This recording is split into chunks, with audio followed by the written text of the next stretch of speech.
3 शहरी और 2 गांव की बेटियां।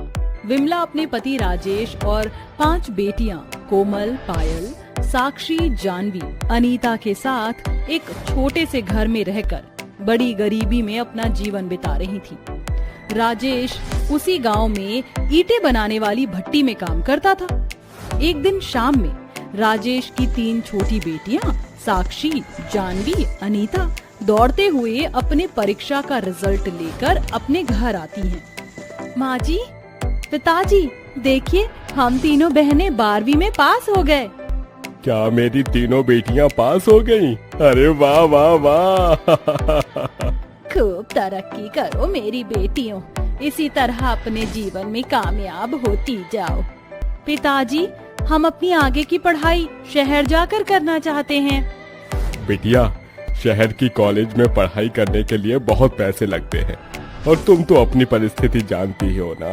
बेटियों, मैं तुम्हें आगे नहीं पढ़ा पाऊंगा अब। हमें आगे पढ़ाई करने दीजिए ना पिताजी। नहीं बिटिया, हम तुम्हें आगे नहीं पढ़ा सकते। हमारी हैसियत ही नहीं है तुम्हें आगे पढ़ाने की। जितना हमारे बस में था हमने तुम तीनों को उतना पढ़ा दिया, अब और नहीं। ये सुनकर तीनों दुखी होकर अपने घर के आंगन में जाकर बैठ जाती हैं। माँ, ये तीनों तो दुखी हो गईं। क्या करें कोमल बिटिया, अब इनकी पढ़ाई के लिए क्या अपने आप को बेच दें हम?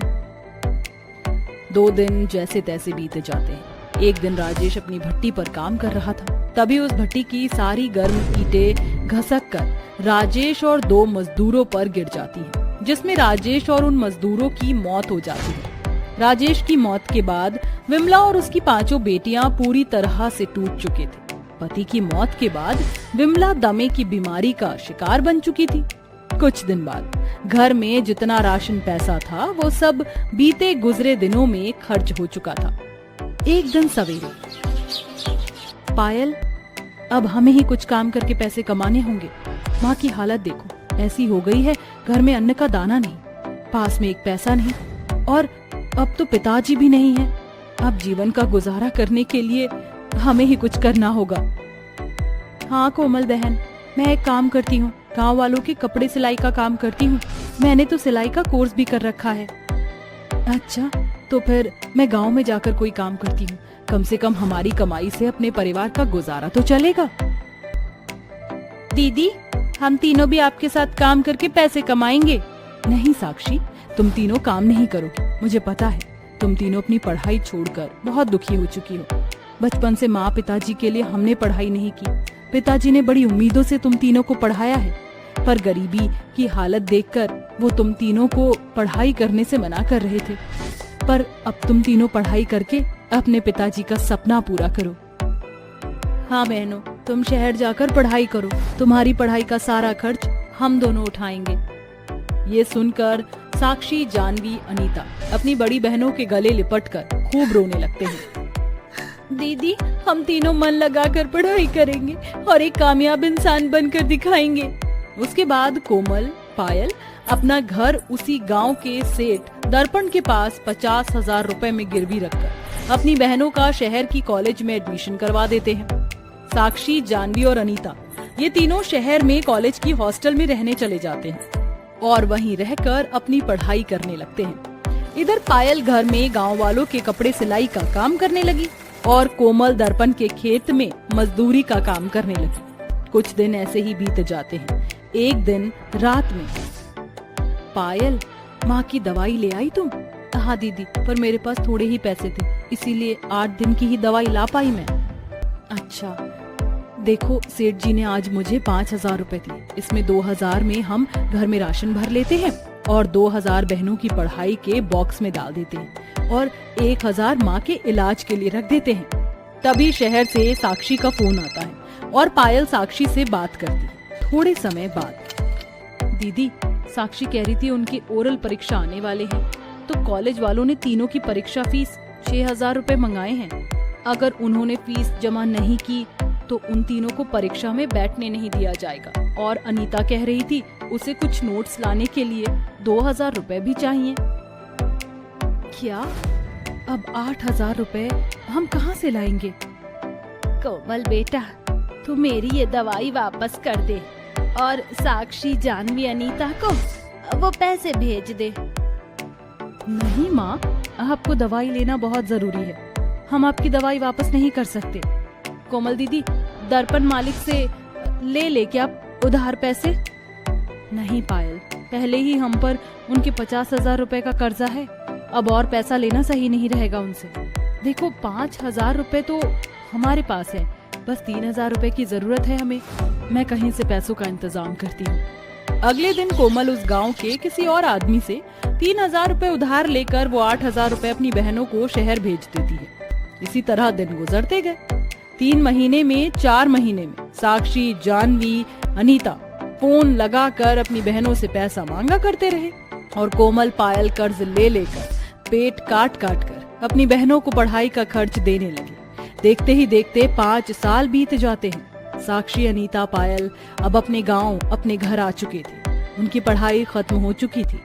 एक दिन सवेरे साक्षी, जानवी और अनीता तीनों को शहर की कंपनी से नौकरी का कॉल आता है।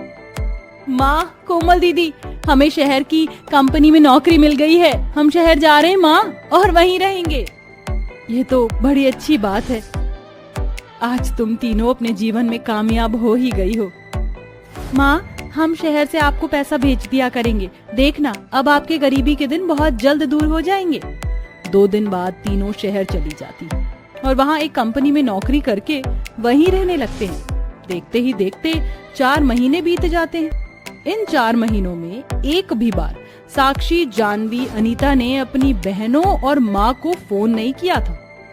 एक दिन रात में, माँ, साक्षी, जानवी, अनीता जब से शहर गए हैं उन्होंने एक भी बार हमें फोन नहीं किया। वो तीनों वहाँ ठीक तो होंगे ना? उन्होंने एक पैसा भी नहीं भेजा हमें शहर से अभी तक। हाँ माँ, साक्षी ने तो कहा था ना कि वो हमें शहर से पैसे भेजेंगे।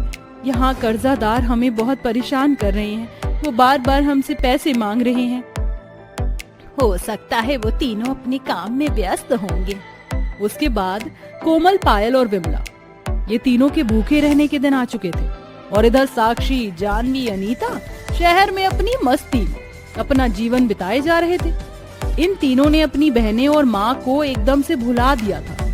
कुछ दिन बाद पैसे ना मिलने पर दर्पण विमला और उसकी बेटियों को उनके घर से निकाल देता है और उनके घर पर कब्जा कर लेता है और बाकी लोग अपने पैसे के बदले विमला के घर का सारा सामान, सारे कपड़े, सब कुछ ले लेते हैं। तभी विमला और उसकी दोनों बेटियां फुटपाथ पर आ जाते हैं और वहीं रहने लगते हैं। एक दिन रात में अचानक तेज बारिश हो रही थी और तीनों बारिश के पानी में काफी गीले हो चुके थे। तभी विमला की तबीयत बहुत ज्यादा खराब हो जाती है। दीदी, माँ की हालत तो खराब होती जा रही है। हमें माँ को तुरंत हॉस्पिटल ले जाना होगा। पायल, हमारे पास तो पैसे ही नहीं है। हम कैसे ले जाए माँ को हॉस्पिटल? मैं एक बार साक्षी को फोन लगा कर देखती हूँ, शायद इस बार उसका फोन लग जाए। कोमल साक्षी को फोन लगाती है तो इस बार साक्षी का फोन लग जाता है, पर साक्षी फोन उठाती ही नहीं। तभी जैसे तैसे कोमल, पायल अपनी बीमार बूढ़ी माँ को हॉस्पिटल ले जाने लगते हैं। पर जैसे ही वो हॉस्पिटल पहुंचते हैं तभी विमला की सांसें हमेशा के लिए बंद हो जाती हैं। ये देखकर पायल, कोमल जोर जोर से रोने लगते हैं। 2 दिन बाद कोमल, पायल बीमार फुटपाथ पर पड़े थे। तभी साक्षी, जानवी, अनीता तीनों शहर से अपनी कार में गांव आते हैं। तभी कार में से उनकी नजर पायल, कोमल पर पड़ती है, जो फुटपाथ पर लाश की तरह पड़े थे। ये देखकर तीनों उनके पास आते हैं। अरे बाप रे, कोमल दीदी, पायल दीदी, अरे क्या हो गया आप दोनों को? पायल दीदी, कोमल दीदी, उठिए ना।